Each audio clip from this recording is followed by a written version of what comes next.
You may have remembered from my last speech, or maybe this is your first time, that there are 3 organs associated with letting go in the eyes of traditional Chinese medicine. The first organ being our lungs, which help us accept, therefore let go. Our stomachs, which help us digest food, therefore our thoughts.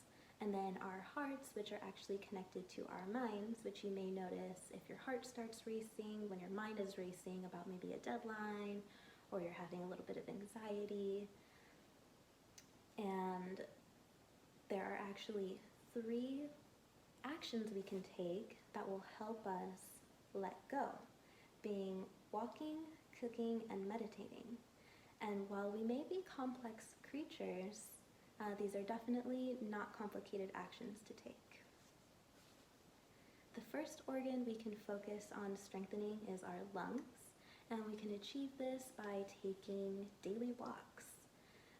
Daily 20-minute walk, which can be broken up to 10-minute walks or 4 or 5-minute walks, whatever you need to do to get it into your schedule is going to help strengthen our lungs and help us let go. And there's actually an Australian Journal of General Practice that found that cancer patients who had lung cancer, when they combined both the formal cancer treatment along with physical activity, they were able to actually heal a lot faster. And so you'd think cancer patients wouldn't want to put any stress on their lungs, but it just shows that it's really that important to really exercise their lungs every day so that they can become healthy and strong. And again, there's no need to go and train for a marathon. It really can be that simple as a 20-minute walk each day. The second organ that we can focus on strengthening is our stomachs. And we can achieve this by cooking or preparing our food. And the main goal of this is to really just become a little bit more present with the food that we're about to consume. And even if you don't have time to prepare your food or cook it each day, like I said, really the main goal is to just kind of take a few moments before we do eat and just become a little bit more aware before we go to digest our food. And this is going to allow us to get into the parasympathetic state, which is known as rest or digest.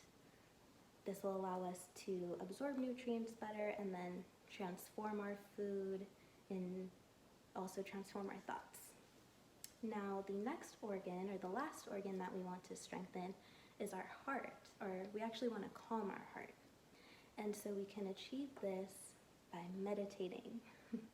And I know this might sound a little bit scary, especially if you've never meditated before. But really the goal of meditating is to just get our minds to let go of expectations or desired outcomes. And we don't only have to achieve this by sitting still. There are many actions we can take that will help get our minds into this state, such as singing, dancing, or even washing the dishes. And there was another study posted on PubMed that took 2 groups, one who had no prior meditating experience and another group who did have prior experience meditating.